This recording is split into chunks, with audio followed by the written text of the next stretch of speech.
اعوذ باللہ من الشیطان الرجیم، بسم اللہ الرحمن الرحیم۔ اے محمد، ان سے کہو، کس نے اللہ کی اس زینت کو حرام کر دیا جسے اللہ نے اپنے بندوں کے لیے نکالا تھا، اور کس نے خدا کی بخشی ہوئی پاک چیزیں ممنوع کر دیں؟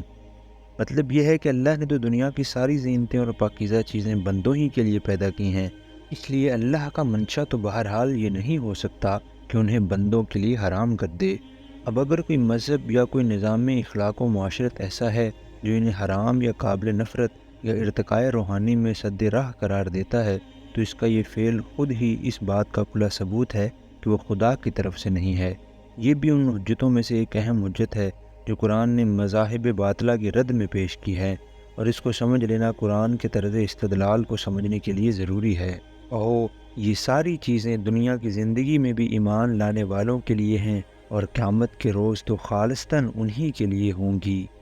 یعنی حقیقت کے اعتبار سے تو خدا کی پیدا کردہ تمام چیزیں دنیا کی زندگی میں بھی اہل ایمان ہی کے لیے ہیں، کیونکہ وہی خدا کے وفادار رعایا ہیں، اور حق کے نمک صرف نمک حلالوں ہی کو پہنچتا ہے۔ لیکن دنیا کا موجودہ انتظام چونکہ آزمائش اور مہلت کے اصول پر قائم کیا گیا ہے، اس لیے یہاں اکثر خدا کی نعمتیں نمک حراموں پر بھی تقسیم ہوتی رہتی ہیں، اور بسا اوقات نمک حلالوں سے بڑھ کر انہیں نعمتوں سے نواز دیا جاتا ہے۔ البتہ آخرت میں جہاں کا سارا انتظام خالص حق کی بنیاد پر ہوگا، زندگی کی آرائشیں اور رزق کے طیبات سب کے سب محض نمک حلالوں کے لیے مخصوص ہوں گے، اور وہ نمک حرام ان میں سے کچھ نہ پا سکیں گے جنہوں نے اپنے رب کے رزق پر پلنے کے بعد اپنے رب ہی کے خلاف سرکشی کی۔ اس طرح ہم اپنی باتیں صاف صاف بیان کرتے ہیں ان لوگوں کے لیے جو علم رکھنے والے ہیں۔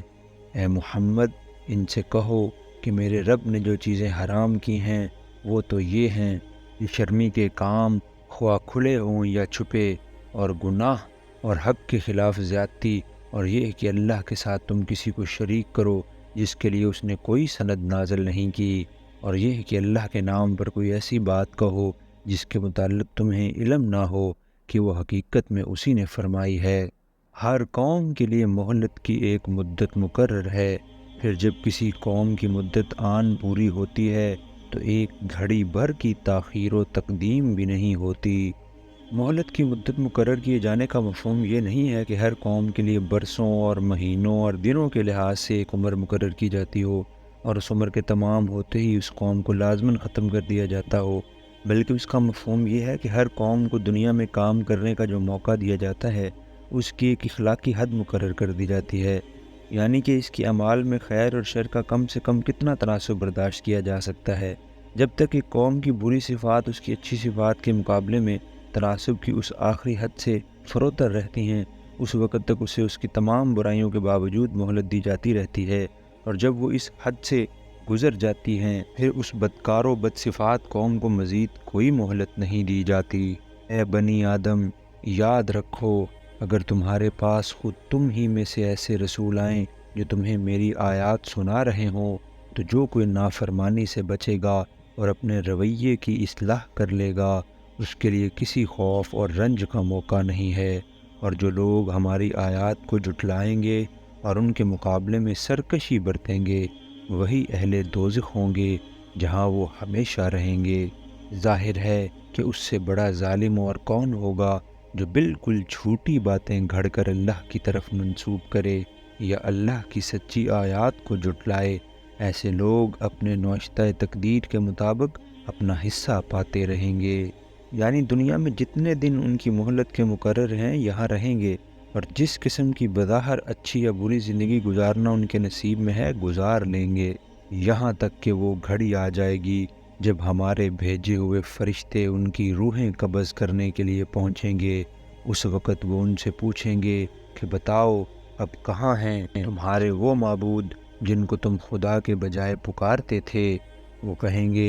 سب ہم سے گم ہو گئے، اور وہ خود اپنے خلاف گواہی دیں گے کہ ہم واقعی منکر حق تھے۔ اللہ فرمائے گا جاؤ تم بھی اسی جہنم میں چلے جاؤ جس میں تم سے پہلے گزرے ہوئے گروہ جن و انس جا چکے ہیں۔ ہر گروہ جب جہنم میں داخل ہوگا تو اپنے پیش رو گروہ پر لعنت کرتا ہوا داخل ہوگا، حتیٰ کہ جب سب وہاں جمع ہو جائیں گے تو ہر بعد والا گروہ پہلے گروہ کے حق میں کہے گا کہ اے رب، یہ لوگ تھے جنہوں نے ہم کو گمراہ کیا، لہٰذا انہیں آگ کا دوہرا عذاب دے۔ جواب میں ارشاد ہوگا، ہر ایک کے لیے دوہرا ہی عذاب ہے، مگر تم جانتے نہیں ہو۔ یعنی بہرحال تم میں سے ہر گروہ کسی کا خلف تھا تو کسی کا سلف بھی تھا۔ اگر کسی گروہ کے اسلاف نے اس کے لیے فکر و عمل کی گمراہیوں کا ورثہ چھوڑا تھا تو خود وہ بھی اپنے اخلاف کے لیے ویسا ہی ورثہ چھوڑ کر دنیا سے رخصت ہوا۔ اگر ایک گروہ کے گمراہ ہونے کی کچھ ذمہ داری اس کی اسلاف پر عائد ہوتی ہے تو اس کے اخلاف کی گمراہی کا اچھا خاصا بار خود اس پر بھی عائد ہوتا ہے۔ اسی بنا پر فرمایا کہ ہر ایک کے لیے دوہرا عذاب ہے، ایک عذاب خود گمراہی اختیار کرنے کا اور دوسرا عذاب دوسروں کو گمراہ کرنے کا، ایک سزا اپنے جرائم کی اور دوسری سزا دوسروں کے لیے جرائم پیشگی کی میراث چھوڑ آنے کی۔ اس میں رسول اللہ صلی اللہ علیہ وسلم نے فرمایا، اس نے کسی نئی گمراہی کا آغاز کیا جو اللہ اور اس کے رسول کے نزدیک ناپسندیدہ ہو تو اس پر ان سب لوگوں کے گناہ کی ذمہ داری عائد ہوگی جنہوں نے اس کے نکالے ہوئے طریقے پر عمل کیا، غیر اس کے کہ خود ان عمل کرنے والوں کی ذمہ داری میں کوئی کمی ہو۔ دوسری حدیث میں آپ صلی اللہ علیہ وسلم نے فرمایا، دنیا میں جو انسان بھی ظلم کے ساتھ قتل کیا جاتا ہے اس کے خون ناحق کا ایک حصہ آدم کے اس پہلے بیٹے کو پہنچتا ہے جس نے اپنے بھائی کو قتل کیا تھا، کیونکہ قتل انسان کا راستہ سب سے پہلے اسی نے کھولا تھا۔ اس سے معلوم ہوا کہ جو شخص یا جو گروہ کسی غلط خیال یا غلط رویے کی بنا ڈالتا ہے وہ صرف اپنی ہی غلطی کا ذمہ دار نہیں ہوتا، بلکہ دنیا میں جتنے انسان اس سے متاثر ہوتے ہیں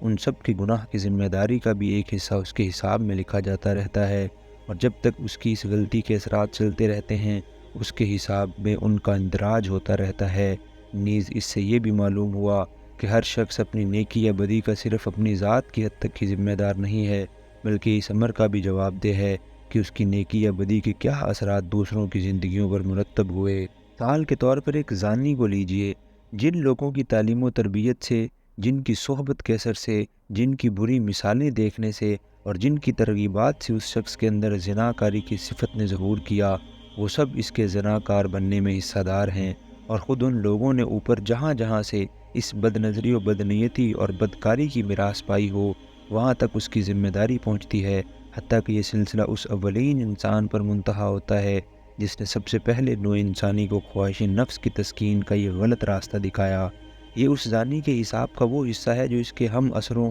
اور اس کے اسلاف سے تعلق رکھتا ہے، پھر وہ خود بھی اپنی زنا کاری کا ذمہ دار ہے۔ اس کو بھلے اور برے کی جو تمیز دی گئی تھی، اس میں ضمیر کی جو طاقت رکھی گئی تھی، اس کے اندر ضبط نفس کی جو قوت و ودیت کی گئی تھی، اس کو نیک لوگوں سے خیر و شر کا جو علم پہنچا تھا، اس کے سامنے خیار کی جو مثالیں موجود تھیں، اس کو صنفی بدعملی کے برے نتائج سے جو واقفیت تھی، ان میں سے کسی چیز سے بھی اس نے فائدہ نہ اٹھایا اور اپنے آپ کو نفس کی اس اندھی خواہش کے حوالے کر دیا جو صرف اپنی تسکین چاہتی تھی، خواہ وہ کسی طریقے سے ہو۔ یہ اس کے حساب کا وہ حصہ ہے جو اس کی اپنی ذات سے تعلق رکھتا ہے۔ پھر یہ شخص اس بدی کو جس کا اکتساب اس نے کیا اور جسے خود اپنی سعی سے وہ پرورش کرتا رہا، دوسروں میں پھیلانا شروع کرتا ہے، کسی مرض خبیث کی چھوت کہیں سے لگا لیتا ہے اور اسے اپنی نسل میں اور خدا جانے کن کن نسلوں میں پھیلا کر نامعلوم کتنی زندگیوں کو خراب کر دیتا ہے۔ کہیں اپنا نطفہ چھوڑاتا ہے اور جس بچے کی پرورش کا بار اسے خود اٹھانا چاہیے تھا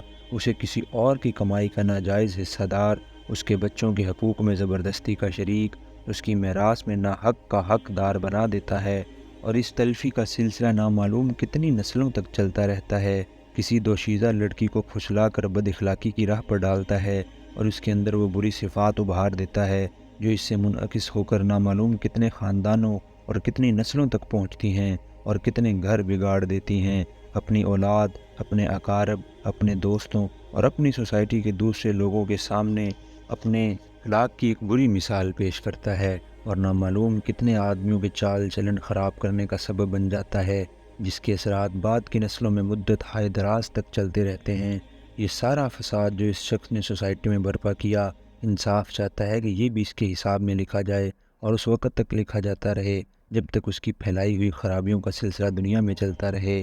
اسی پر نیکی کو بھی قیاس کر لینا چاہیے۔ جو نیک ورثہ اپنے اسلاف سے ہم کو ملا ہے اس کا اجر ان سب لوگوں کو پہنچنا چاہیے جو ابتدائے آفرینش سے ہمارے زمانے تک اس کے منتقل کرنے میں حصہ لیتے رہے ہیں۔ پھر اس ورثے کو لے کر اسے سنبھالنے اور ترقی دینے میں جو خدمت ہم انجام دیں گے اس کا اجر ہمیں بھی ملنا چاہیے۔ پھر اپنی صحیح خیر کے جو نقوش و اثرات ہم دنیا میں چھوڑ جائیں گے انہیں بھی ہماری بھلائیوں کے حساب میں اس وقت تک برابر درج ہوتے رہنا چاہیے جب تک یہ نقوش باقی رہیں اور ان کے اثرات کا سلسلہ نو انسانی میں چلتا رہے اور ان کے فوائد سے خلق خدا متمتع ہوتی رہے۔ تاکہ یہ صورت جو قرآن پیش کر رہا ہے ہر صاحب عقل انسان تسلیم کرے گا کہ صحیح اور مکمل انصاف اگر ہو سکتا ہے تو اسی طرح ہو سکتا ہے۔ اس حقیقت کو اگر اچھی طرح سمجھ لیا جائے تو اس سے ان لوگوں کی غلط فہمیاں بھی دور ہو سکتی ہیں جنہوں نے جزا کے لیے اسی دنیا کی موجودہ زندگی کو کافی سمجھ لیا ہے، اور ان لوگوں کی غلط فہمیاں بھی جو یہ گمان رکھتے ہیں کہ انسان کو اس کے اعمال کی پوری جزا تناسخ کی صورت میں مل سکتی ہے۔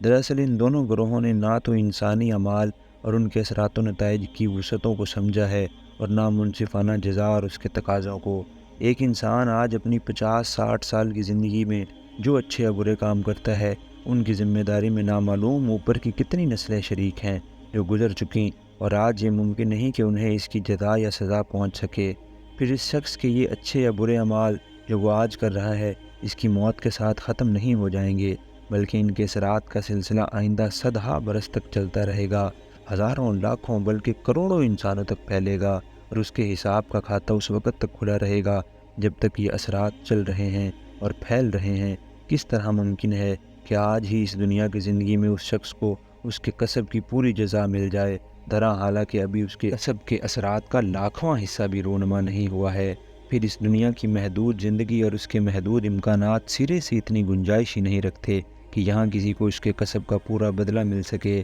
آپ کسی ایسے شخص کے جرم کا تصور کیجئے جو مثلاً دنیا میں ایک جنگ عظیم کی آگ بھڑکاتا ہے اور اس کی اس حرکت کے بے شمار برے نتائج ہزاروں برس تک اربوں انسانوں تک پھیلتے ہیں۔ کیا کوئی بڑی سے بڑی جسمانی، اخلاقی، روحانی یا مادی سزا بھی جو اس دنیا میں دی جانی ممکن ہے اس کے اس جرم کی پوری منصفانہ سزا ہو سکتی ہے؟ اسی طرح کیا دنیا کا کوئی بڑے سے بڑا انعام بھی جس کا آپ تصور کر سکتے ہیں کسی ایسے شخص کے لیے کافی ہو سکتا ہے جو مدت العمر نوع انسانی کی بھلائی کے لیے کام کرتا رہا ہو اور ہزاروں سالوں تک بے شمار انسان جس کی صحیح کے ثمرات سے فائدہ اٹھائے چلے جا رہے ہوں؟ عمل اور جزا کے مسئلے کو اس پہلو سے جو شخص دیکھے گا اسے یقین ہو جائے گا کہ جزا کے لیے ایک دوسرا ہی عالم درکار ہے جہاں تمام اگلی اور پچھلی نسلیں جمع ہوں، تمام انسانوں کے کھاتے بند ہو چکے ہوں، حساب کرنے کے لیے ایک علیم و خبیر خدا انصاف کی کرسی پر متمکن ہو، اعمال کا پورا بدلہ پانے کے لیے انسان کے پاس غیر محدود زندگی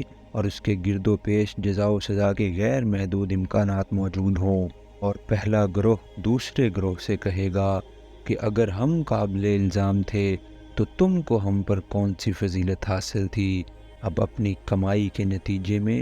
عذاب کا مزہ چکھو۔ اہل دوزخ کی اس باہمی تکرار کو قرآن مجید میں کئی جگہ بیان کیا گیا ہے۔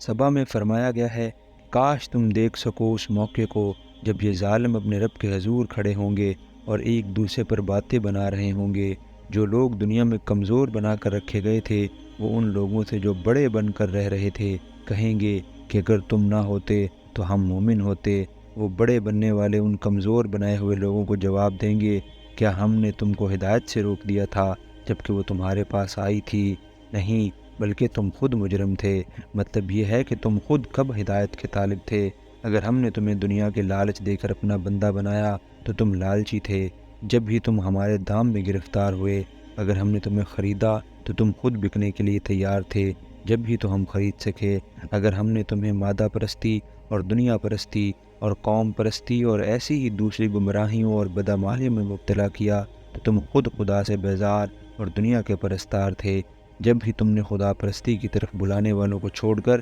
ہماری پکار پر لبیک کہا۔ اگر ہم نے تمہیں مذہبی قسم کے فریب دیے تو ان چیزوں کی مانگ تو تمہارے ہی اندر موجود تھی جنہیں ہم پیش کرتے تھے اور تم لپک لپک کر لیتے تھے۔ تم خدا کے بجائے ایسے حاجت روا مانگتے تھے جو تم سے کسی اخلاقی قانون کی پابندی کا مطالبہ نہ کریں اور بس تمہارے کام بناتے رہیں۔ ہم نے وہ حاجت روا تمہیں گھڑ کر دے دیے۔ تم کو ایسے ہی سفارشیوں کی تلاش تھی کہ تم خدا سے بے پرواہ ہو کر دنیا کے کتے بنے رہو اور بخشوانے کا ذمہ وہ لیں۔ ہم نے وہ سفارشی تصنیف کر کے تمہیں فراہم کر دیے۔ چاہتے تھے کہ خشک و بے مزہ دینداری اور پرہیزگاری اور قربانی اور صحیح و عمل کے بجائے نجات کا کوئی اور راستہ بتایا جائے جس میں نفس کے لیے لذتیں ہی لذتیں ہوں، خواہشات پر پابندی کوئی نہ ہو۔ ہم نے ایسے خوشنما مذہب تمہارے لیے ایجاد کر دیے، اگر اس کی ذمہ داری تنہا ہمارے ہی اوپر نہیں ہے، تم بھی برابر کے ذمہ دار ہو۔ ہم اگر گمراہی فراہم کرنے والے تھے تو تم اس کے خریدار تھے۔